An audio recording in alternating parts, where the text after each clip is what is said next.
You may not be aware of how much of your time is actually spent with the people you work with, and therefore, how important it is to create good relationships with them. Which is why today, we'll be helping you make your work experience more peaceful and comfortable by giving you 5 tips on how to get along with your colleagues. It's good to have you here. Welcome to Tree of Life, where we plant the seeds to help you grow. Let's start with tip number 1. Be friendly to everyone at first. I'm sure you've heard of the expression, first impressions last, and in the workplace, this is no exception. You want to establish yourself as someone who others can easily approach and work with. If you have trouble taking the first step in the interaction, try to think of some harmless info that you can share with them, and make sure that it's something you're comfortable talking about. That way, it'll come naturally to you, and the initial conversation wouldn't feel as awkward. On the other hand, if you don't feel like sharing something about yourself so soon, you could put the weight of the conversation on them. What this means is asking them questions about themselves, therefore lessening the pressure of the conversation on you. A good way to kickstart this is by complimenting them. Like, your hair looks great, then following it up with something like, how do you style it that way? Compliments usually come as an unexpected but pleasant surprise to the receiver, and this is a great way to put someone in a good mood before talking to them. And with a follow-up question like that, they're now more likely to start a conversation with you. It's good to keep in mind that people usually love talking about themselves. Then, once they mention something that you can relate to, you can now use that opportunity to share something about yourself as well. Now, why did I say to be friendly to everyone at first? Well, being too friendly will eventually come with its implications. Some colleagues might use your friendliness to take advantage of you. Being friendly does not mean that you have to accommodate anyone's requests. It also doesn't mean you have to become a doormat. Yes, you want to be known as someone that's easy to get along with, but you must also be able to assert yourself and set boundaries so that your colleagues can't manipulate or disrespect you so easily. Tip number 2, avoid controversy. Topics like politics and religion would definitely come up at some point. In these situations, it's best to remain reserved about your personal opinions towards these matters so as to not offend those who might think differently. However, if you do find yourself wanting to voice out your stance on certain subjects that you especially feel passionate about, just make sure to do it kindly. We can't avoid meeting coworkers who have questionable opinions, but if you're going to stand up for yourself and your beliefs, you'd get your point across better if you didn't talk as if you were better or more informed than them. When faced with ignorant people, condescension will only hurt their pride, and they'll be less likely to listen to anything else you say. Another thing to keep in mind is that it's easy to get caught up in all the workplace gossip that's going around. But as much as possible, try your best to detach yourself from these conversations. Most, if not all of the time, the gossip has been spread around and modified so much that none of it is even accurate. Getting involved in gossip could lead you to form your own warped ideas and impressions of your coworkers in your head, which could greatly affect the way you view them and work with them. The worst part is this could all be coming from some rumors that you don't even know are true. You should get to know your workmates personally instead of letting yourself get affected by baseless gossip. If you find yourself surrounded by colleagues who have nothing more productive to do with their time than spread rumors, do yourself a favor and disconnect yourself from them. You wouldn't want to be around colleagues who fill your mind with meaningless chatter when you could be connecting with those who don't engage in workplace gossip. Besides, before you know it, their next topic could be you. Tip number 3, be reliable. The easiest way to let your colleagues know how reliable you are is to always be on time.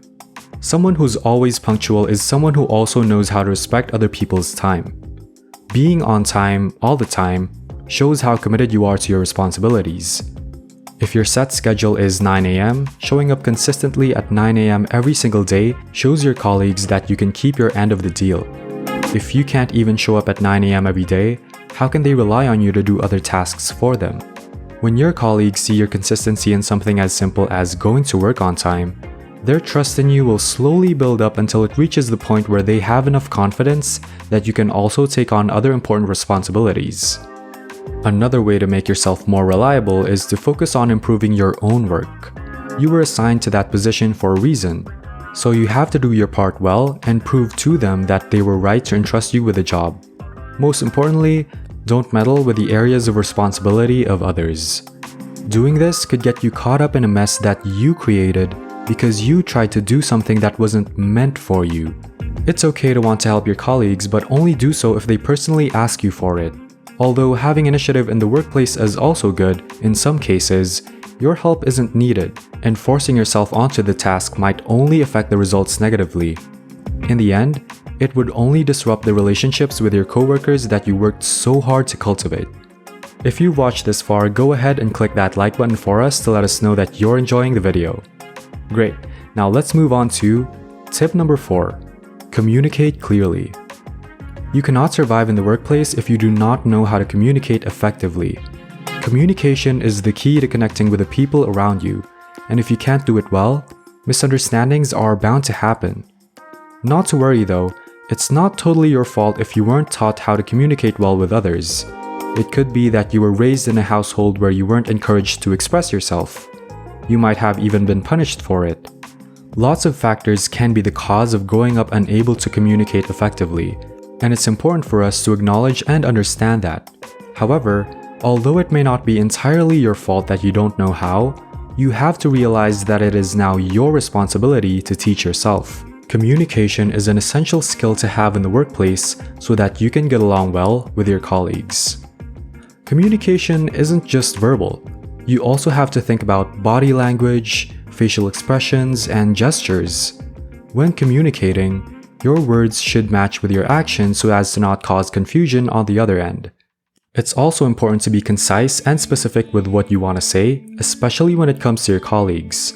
If you notice that you have the tendency to ramble, try to write down what you want to say on a piece of paper and then revise it until it's short and simple. Be precise with the details, the who, what, when, where, why, and how. Once you're done, you can even try saying it out loud to check if it would be easy enough to understand. With this, you're less likely to go off track and you can deliver your message with more clarity. With time and practice, you'll eventually be able to organize your thoughts mentally and express yourself more effectively. Being specific also works the other way around. If you want to ensure that you understood someone correctly, you can also ask them the who, what, when, where, why, and how. This way, there's no room for misinterpretation and you can avoid making mistakes. Tip number 5. Be kind. People are naturally drawn to those with good character. Sometimes you won't even have to do anything and your colleagues will be the ones approaching you. This usually happens when they notice that you're generally a good person, whether it's through your good manners or your workplace etiquette. Good manners are often underestimated, and a lot of people tend to skip this part, assuming that their personality is enough to get them good impressions from their workmates. However, good manners are the first step towards getting along with anyone, not just your colleagues. Having good manners means that you think about other people, care for them, and respect their feelings. Good manners are something that you take with you wherever you go, and it's definitely a great guideline to hold on to when you're interacting with new people in a new environment. If you're unsure about what good manners are, don't be embarrassed to inform yourself. Like what I said about communication, not everyone was raised in an environment where they were taught good manners and how to be kind to others. And again, though this is unfortunate, it's your job now to educate yourself, and you shouldn't be ashamed of that. The first step is always awareness, and the fact that you accept what you lack is an important stepping stone to learning how to fill these areas. At this age, there are tons of materials out there that can help you learn good manners. Just keep in mind that etiquette may vary depending on the language, culture, status, and other factors, so it would also be good to learn about what fits your particular situation in the workplace. Most important of all, kindness should not just be directed towards your workmates. Don't forget to be kind to yourself. It may get difficult in a place where you have to get along with the people you work with and spend most of your time with, especially when there are hierarchies involved, but always remember to be kind to yourself first.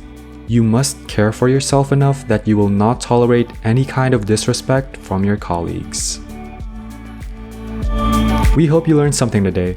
If you haven't already, give us a like and subscribe and tell us about your own experiences with your colleagues down below, or suggest a topic that you'd like us to talk about in our next video. Thanks for watching and we'll see you next time.